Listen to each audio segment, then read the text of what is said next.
esta mañana por hacer unas reflexiones profundas de país. Y quiero hacerlas, apreciada vicepresidenta, agradeciéndole a usted su liderazgo, su gestión, su trabajo, pero también haciéndole un reconocimiento por otra tarea que usted viene desarrollando y tiene que ver con la celebración y la conmemoración de nuestros 200 años de vida republicana. En 2 días estaremos nosotros conmemorando la gesta heroica de los más importantes colombianos, de los más importantes líderes que fueron los que nos dieron a nosotros ese anhelo de vida, de independencia.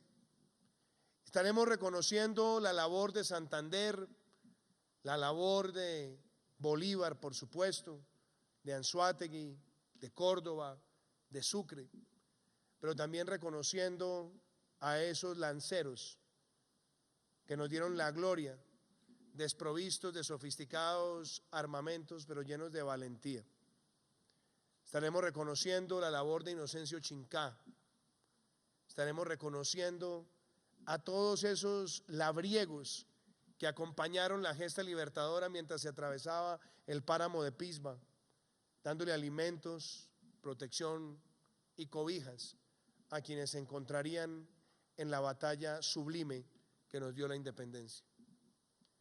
Recordar esos momentos es muy importante, pero es igualmente importante recordar que años antes de esa gesta, aquí en la ciudad de Bogotá, se produjo un grito de independencia que trajo esos primeros sentimientos de convicción de autonomía y que después se vieron afectados por las torpes peleas intestinas en aquella época entre federalistas y centralistas, que en lugar de preocuparse conjuntamente por los grandes desafíos nacionales, lo que querían era alimentar sus propias controversias para demostrarse tosudamente quiénes tenían la razón. Esa situación fue, por supuesto, aprovechada y se perdió en aquel momento una oportunidad. Pero 10 años después empezó a darse el surgimiento de una nación donde las voces de José María del Castillo y Rada, uno de los primeros secretarios del Tesoro, de Pedro Gual, de José Ignacio de Márquez, de Domingo Caicedo, hombres que acompañaron la creación de la República, tuvieron un principio, y era el de dejar al lado las controversias inútiles y concentrarse por la forjación de una nación que necesitaba no solamente acariciar logros rápidos, sino mostrar su sostenibilidad a pesar de cualquier adversidad. Fueron esos hombres y mujeres los que ayudaron a tener rápidamente una visión de Estado, una visión económica del Estado, una visión estructural del Estado, y que pasó por momentos difíciles. Las primeras expresiones del papel moneda, el famoso empréstito de Londres, después gestionado por Arrubla y Montoya, darle a la nación la estructura para poder sobrevivir en el tiempo. Estaremos entonces en 2 días recordando todos esos momentos y recordando lo que hemos sido como nación durante 200 años. Una nación que tiene una geografía difícil, agreste, una geografía atravesada de manera excepcional por 3 cordilleras, centros urbanos distantes de las costas y, a diferencia de otros países de la región, con la capital ubicada a una distancia como ninguna otra de lo que son los desarrollos costeros. Estaremos recordando también que en esos 200 años empezaron los grandes fenómenos de industrialización, el avance de la agroindustria, el avance del mercantilismo costero, el avance de la producción cercana al agua, el desarrollo de tantos sectores. Todo eso estará en nuestra imagen colectiva. Y por supuesto también estará en los recuerdos las distintas adversidades a las instituciones, las que amenazaron en distintos momentos la capacidad del sector privado de crecer. Recordaremos lo que fueron los difíciles años de comienzos del siglo XX o la forma en la que la propia República tuvo que enfrentar los efectos de lo que fue ese famoso crash del 29 o del 30. Estaremos recordando las figuras de los grandes empresarios que nunca se rindieron, la de los trabajadores que también han sido el corazón y el sistema nervioso de las empresas. Estaremos recordando las bonanzas exportadoras de distintos productos. Estaremos recordando también cómo algunos conquistaron mercados que parecían imposibles para Colombia. Todo eso está en la valoración de 200 años de vida republicana. Pero viene el reto de ahora, mirar 200 años adelante. ¿Cómo somos y cómo queremos ser como país? ¿Qué nos une? ¿Qué nos diferencia? ¿Qué nos hace excepcionales? ¿Cómo nos vemos en el contexto latinoamericano? ¿Cómo nos vemos en el contexto mundial? Y yo celebro que estos pactos los estemos firmando en este momento histórico, porque no tengo duda alguna que una de las características de la personalidad de lo que es y ha sido Colombia es que este es un país de vocación emprendedora y de vocación empresarial.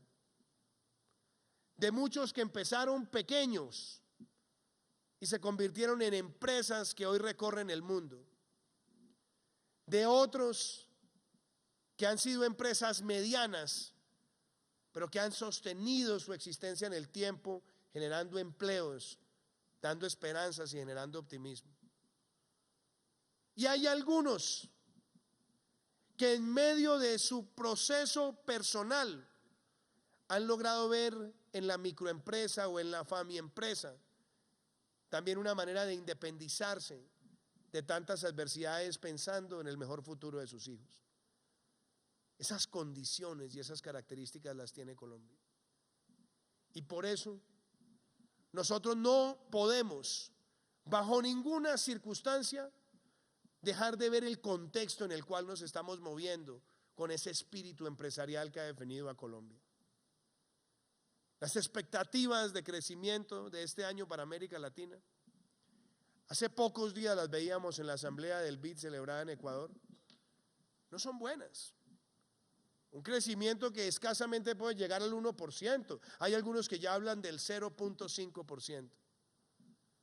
Y Colombia se ve como una de las naciones que tendrá un crecimiento superior al 3%. Vemos además que mientras muchos siguen sufriendo los grandes problemas de no tener control de la inflación, vamos rumbo al cumplimiento del rango meta del Banco de la República. Mientras otros ven esquiva la inversión extranjera, porque no hay señales claras en materia regulatoria, o porque se toman decisiones abruptas de escritorio que ponen al fin grandes proyectos de infraestructura, en Colombia se ve la estabilidad política y la estabilidad institucional como un baluarte privilegiado en la región.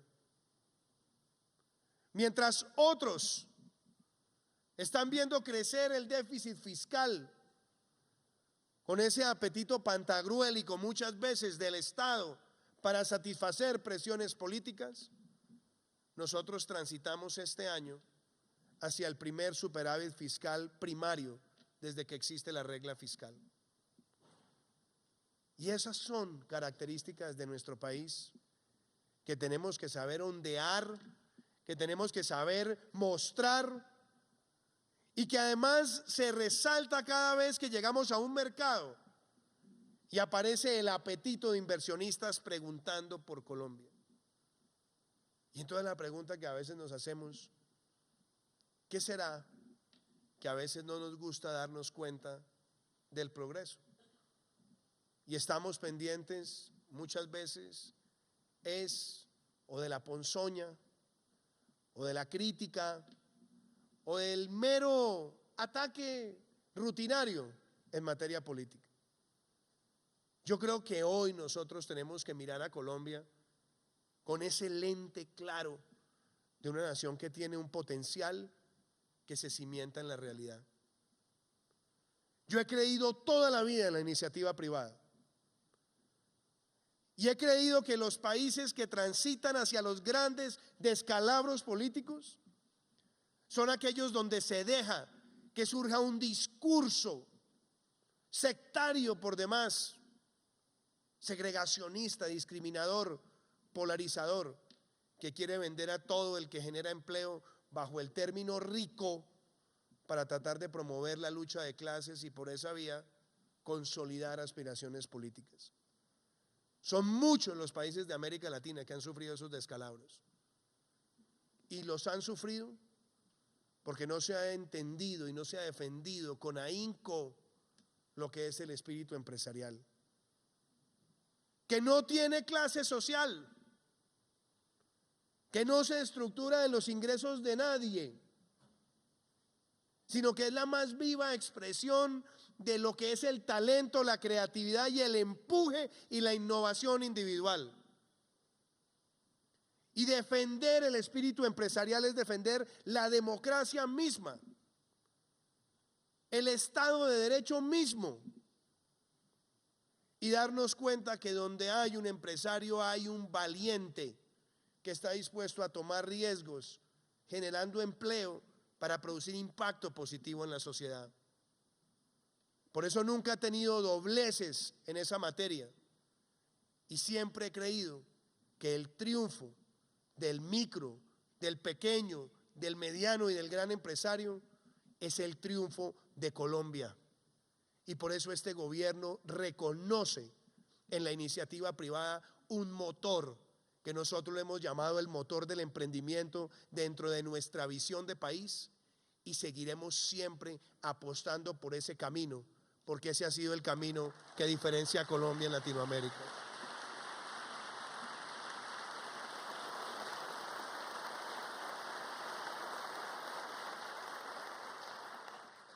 Cuando aspiré a la presidencia de la República, recorriendo el país, manifestaba las preocupaciones que yo tenía frente a un modelo. ¿Y cuáles eran las preocupaciones? Aquí no se trata de estar mirando con una égida comparativa, pero es necesario darnos cuenta que lo que no podía seguir sucediendo en Colombia es que la política fiscal, cada vez que el Estado quería expandir sus gastos, se financiaran a costas de los generadores de empleo. Porque ¿cuáles son las consecuencias?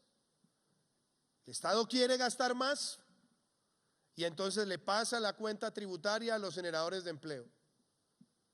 La consecuencia inmediata se traduce en pérdidas de competitividad. La consecuencia se traduce en que ese empresario que recibe más carga, sea micro, pequeño, mediano o grande, tiene que limitar su capacidad de inversión, su capacidad de contratación e inclusive su propia capacidad de anhelar la expansión empresarial. Razón por la cual políticas fiscales de otras épocas las cuestioné, y las cuestioné mucho más porque se habían soportado inicialmente en ingresos extraordinarios en materia petrolera con precios extraordinarios y se asumieron como un patrón de normalidad perenne, razón por la cual cuando se dieron los cambios en esas condiciones, lo único que vino fue una mayor cuenta de cobro hacia el sector privado. Y no vayamos muy lejos, los resultados se sintieron cuando vimos que el sector industrial tuvo crecimientos negativos, cuando el comercio limitó además su capacidad, o sencillamente cuando vimos a muchos sectores empezar a tener desaceleraciones profundas. Por eso cuando aspiré a la presidencia planteé con claridad, y lo hicimos con Marta Lucía, que nosotros necesitábamos un Estado que le hablara con claridad a quienes están llamados a generar inversión permanentemente, que son las micro, pequeñas, medianas y grandes empresas.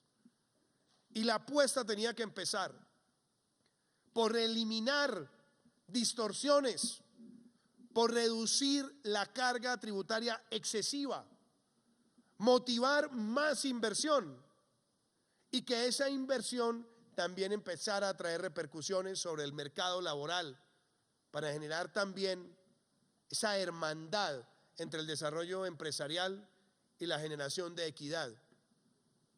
Porque una política social efectiva es un empleo digno, estable y formal. Y fue con esos criterios con los cuales nosotros emprendimos las tareas de gobierno. En los primeros meses nos dimos a esa tarea, con los retos que trajo. Pero hoy podemos decir que no solamente hemos tenido una reducción de esa tasa nominal de renta, sino que adicionalmente con el descuento del 100% del IVA que se paga en bienes de capital y el descuento del 50% del ICA y el desmonte gradual de la renta presuntiva, en adición a un régimen simple que diferencia las tarifas, sobre todo para las empresas en etapa embrionaria, está trayendo efectos. Y hemos visto adicionalmente que los incentivos a los nuevos emprendedores también está trayendo efectos. ¿Que se traducen en qué? En darnos cuenta que el año 2017 terminó con un crecimiento del 1.4% y que el año 2018 con un crecimiento del 2.8% en los primeros trimestres de nuestro gobierno. Y este año, como lo dije hace un rato, tenemos una proyección por encima del 3 o del 3.4%, dependiendo de la fuente. ¿Por qué? Porque estamos viendo que hay señales correctas, porque estamos viendo que están llegando inversiones en bienes de capital, porque estamos viendo en adición que si tomamos las medidas correctas y también hacemos las tareas correspondientes en el manejo de la política tributaria desde la DIAN, también podemos ver el aumento de los ingresos. Este año tenemos un ingreso tributario que supera cualquiera de los pronósticos que teníamos y que muestra con su crecimiento que es acorde con una economía que está empezando una senda de recuperación. Vemos a un sector industrial también creciendo en comparación con los años anteriores, cifras de comercio que también muestran recuperación y nos damos cuenta que la inversión extranjera directa en el primer trimestre tuvo un crecimiento del 68%. No solamente hemos reafirmado nuestro grado de inversión, sino que de nuevo, cuando a mí me preguntan sobre las cifras fiscales, yo siempre digo, hagamos una referencia histórica. Hace menos de 3 años teníamos un déficit del 4% del PIB. Este año vamos a cerrar en el 2.4% y la primera vez que tenemos un superávit fiscal primario en 7 años desde que existe la regla fiscal.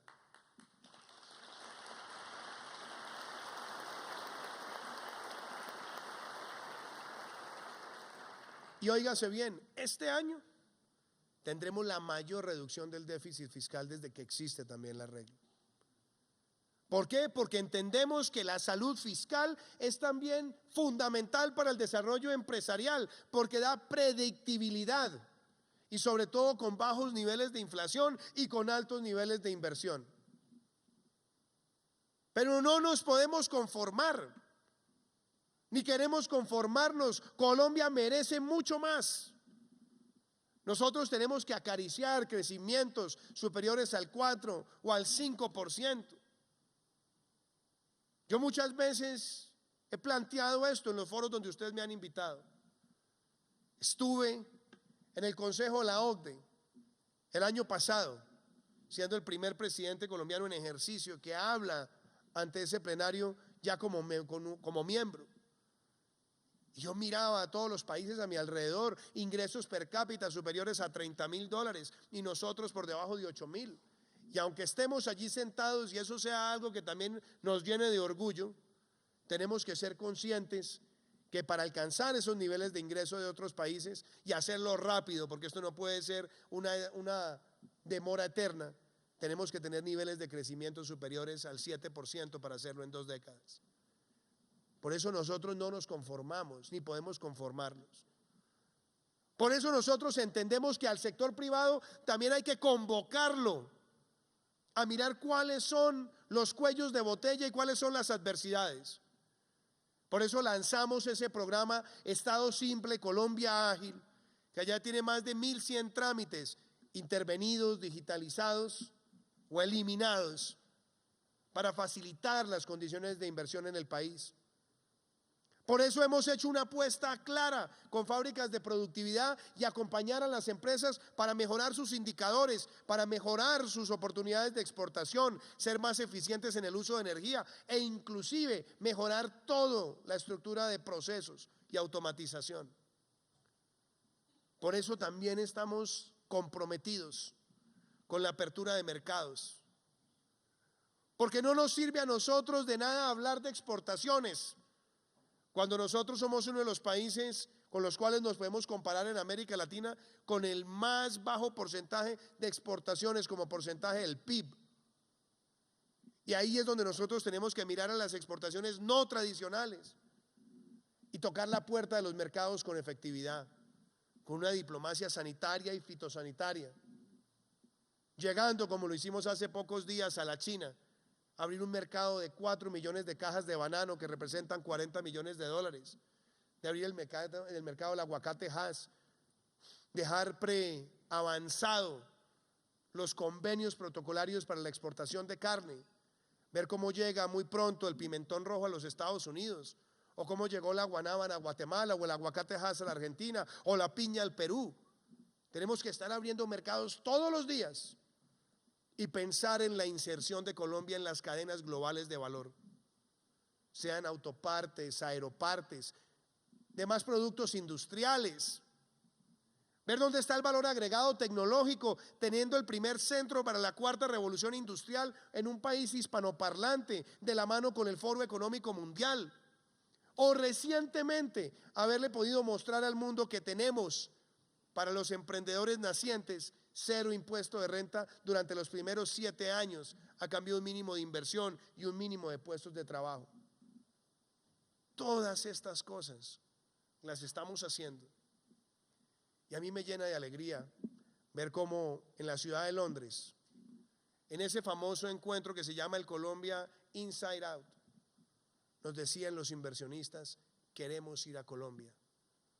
Es el país donde vemos más estabilidad en la región, es el país donde vemos más oportunidades. Y eso no podemos dejar que nadie absolutamente nos lo arrebate, ni mucho menos por razones políticas.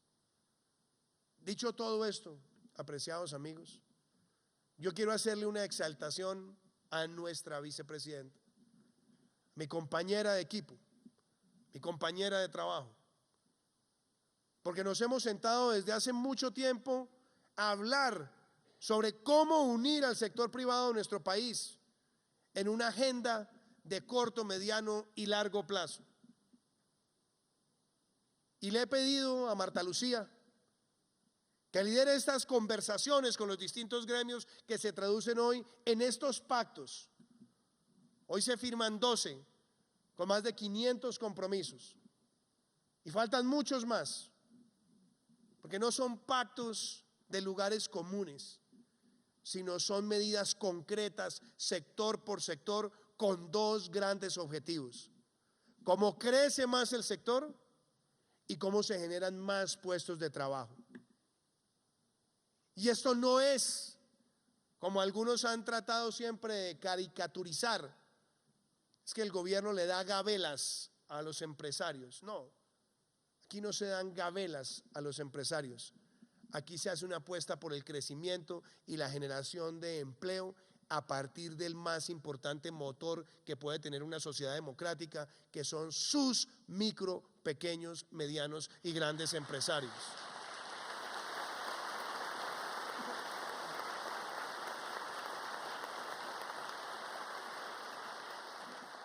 Lo que no le puede ocurrir a una sociedad es que el empresario sea micro, pequeño, mediano o grande, manifieste una preocupación y que lo que se encuentre sea la indiferencia del Estado.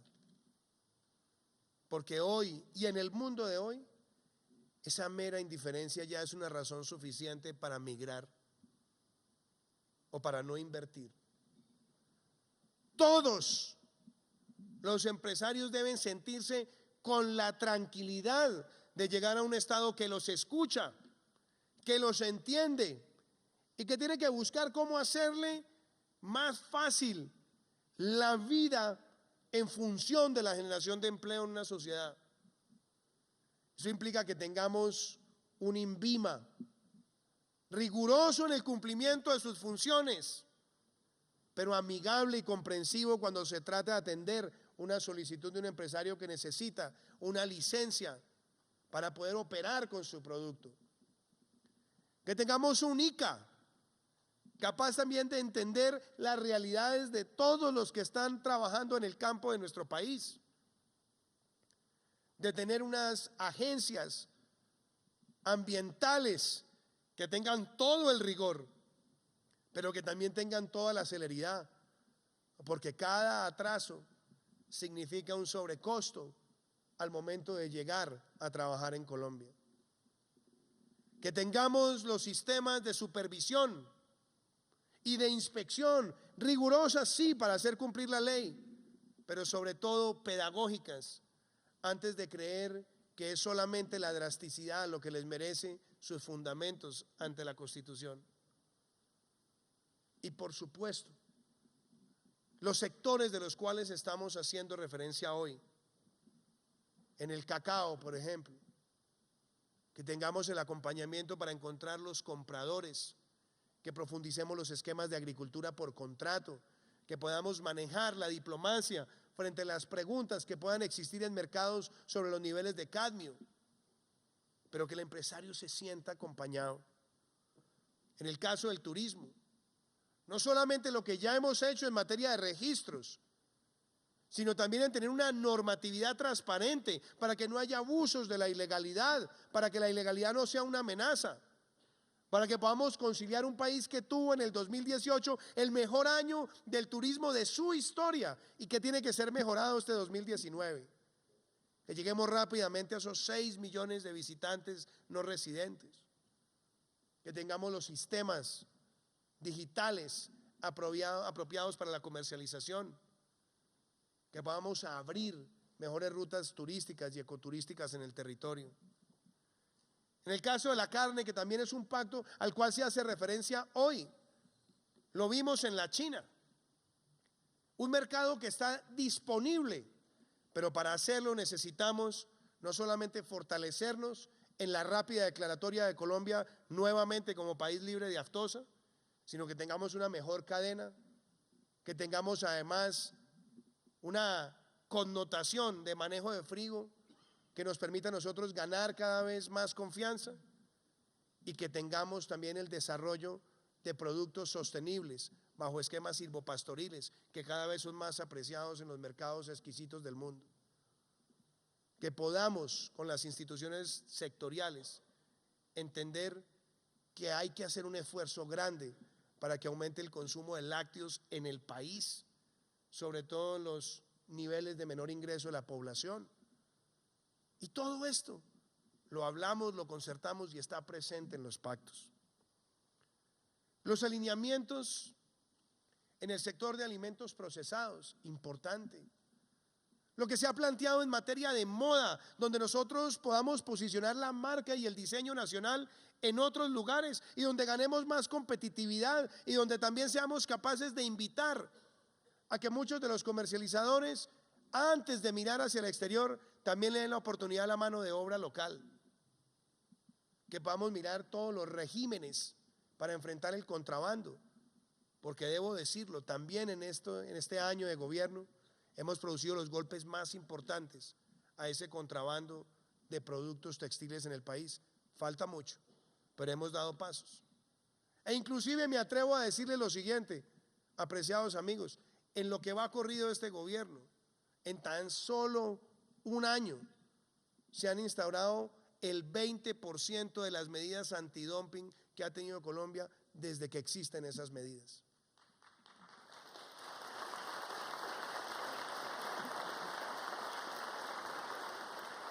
Creo profundamente en el acuerdo que se ha hecho con el sector agroforestal. Qué gran potencial tiene nuestro país. No solamente dentro de su importancia en materia comercial, sino también en el impacto que tiene en el medio ambiente el desarrollo del bosque comercial.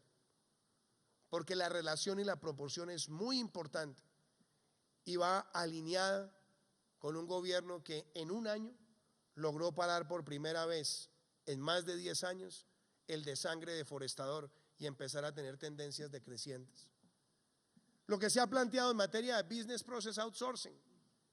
Qué importante esta reflexión y este acuerdo, apreciada vicepresidenta, porque hay muchas medidas que se requieren para incentivar la inversión y para que nosotros podamos participar activamente en otros mercados, incluyendo el de compras públicas y servicios que se prestan a otros estados donde necesitamos incursionar en las plataformas tecnológicas. Y se necesitaba que el Estado colombiano asumiera esa tarea y esa responsabilidad. Claro, hay preocupaciones, o más que preocupaciones, el interés rápido de avanzar en bilingüismo, porque eso nos da a nosotros posicionamiento, pero ese es parte de los compromisos que aquí se suscriben. Yo no puedo dejar de hablar en materia de tecnología y en materia de industrias creativas. Yo a veces escucho a algunos que atacan la economía naranja porque me gusta a mí. Yo les pido el favor, olvídense de mí cuando hablen de economía naranja. Dense en cuenta de lo que ya en Colombia es un sector que supera en el aporte al PIB a muchos productos tradicionales. Si es necesario que me quiten a mí de la discusión de la economía naranja, que me quiten, pero no le quiten a Colombia la posibilidad de seguir viendo en ese sector un motor importante para el futuro de nuestro país. Aquí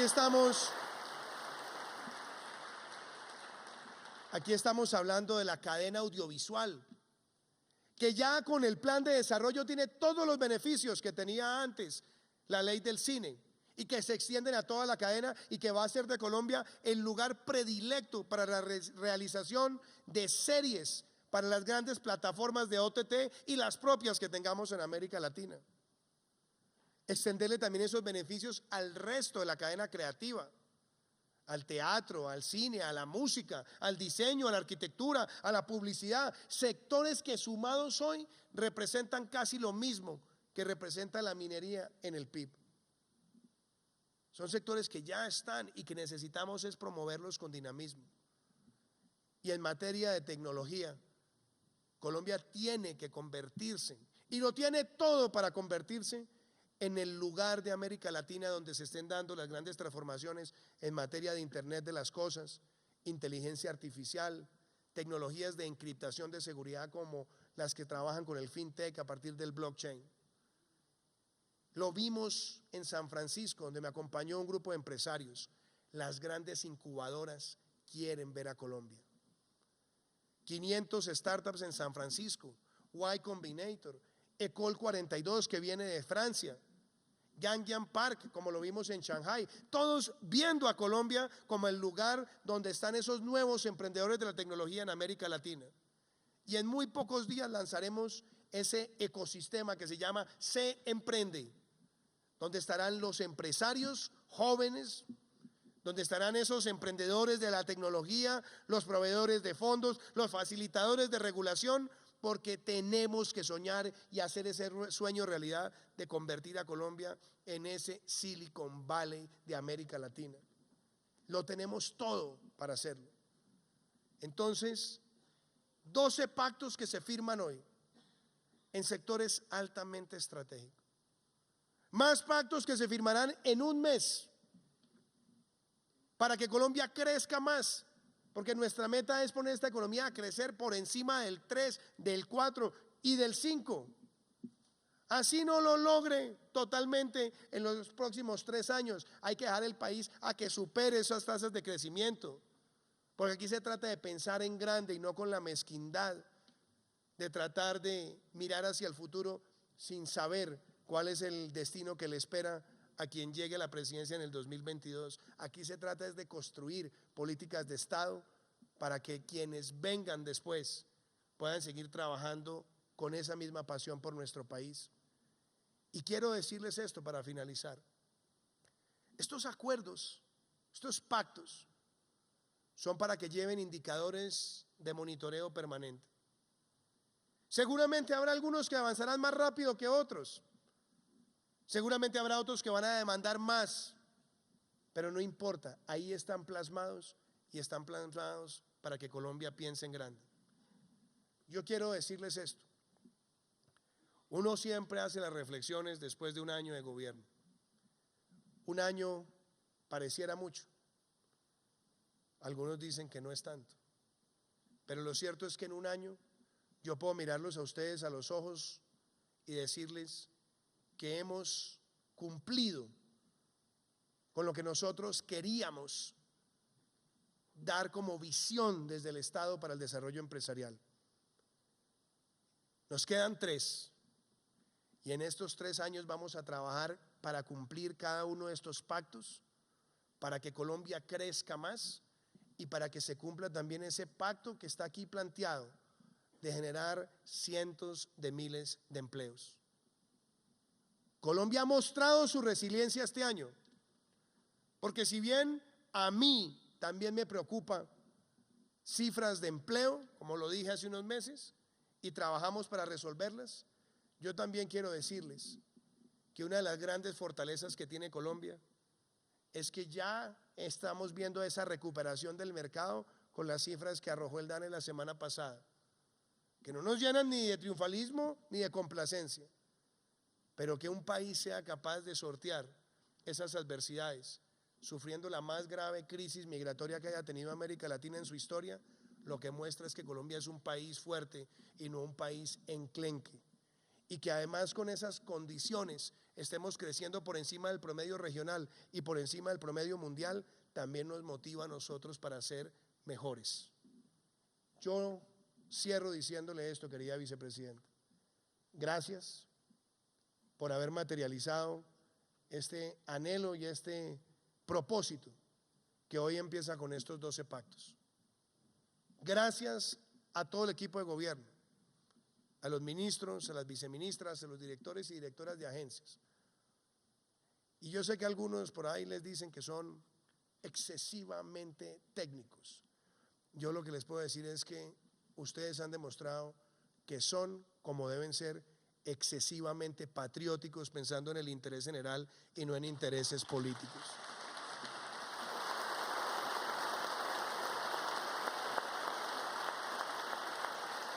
Nosotros, apreciados amigos, nosotros no somos de ninguna manera, somos negativos frente a la crítica, no lo somos. Las aceptamos, siempre para mejorar. Yo lo que sí sé es definir y diferenciar las críticas, afortunadamente. Porque las críticas que se formulan para que todos actuemos, como lo estamos haciendo aquí con los pactos, sectores que nos decían, llevamos años esperando esto, aquí está. Este es el tipo de reacciones que se tienen. Pero sobre todo, lo que sí les puedo decir es que estamos llenos de motivación, de alegría y de compromiso de trabajar por un país con legalidad, con emprendimiento y con equidad. Porque la conclusión de todo este trabajo de ustedes, y lo decía el doctor Bruce McMaster, es que Colombia crezca y que genere empleo, pero también que se generen ingresos para hacer grandes transformaciones sociales. Y en un año ya tenemos 47,000 jóvenes yendo gratuitamente a la universidad pública. Cerraremos este año con 80,000. En un año ya tenemos 50,000 mejoramientos de vivienda, 140,000 inscritos en el programa de semilleros de propietarios. En un año ya hemos duplicado recursos en muchas regiones para el programa de alimentación escolar. En un año estamos avanzando hacia la jornada única. En un año tenemos ya un esquema de punto final para saldar deudas históricas en el sector de la salud y darle a los colombianos un mejor servicio en una red que se sienta respaldada por un Estado que cumple y no que miente perennemente. Y todo esto lo hacemos porque entendemos que hacia allá tiene que ir Colombia. Así que les agradezco de todo corazón su presencia hoy acá. Les agradezco estos pactos, estos 12 pactos, y vamos manos a la obra para cumplirlos. Y como tanto decimos, aquí estamos y para adelante vamos. Muchas gracias.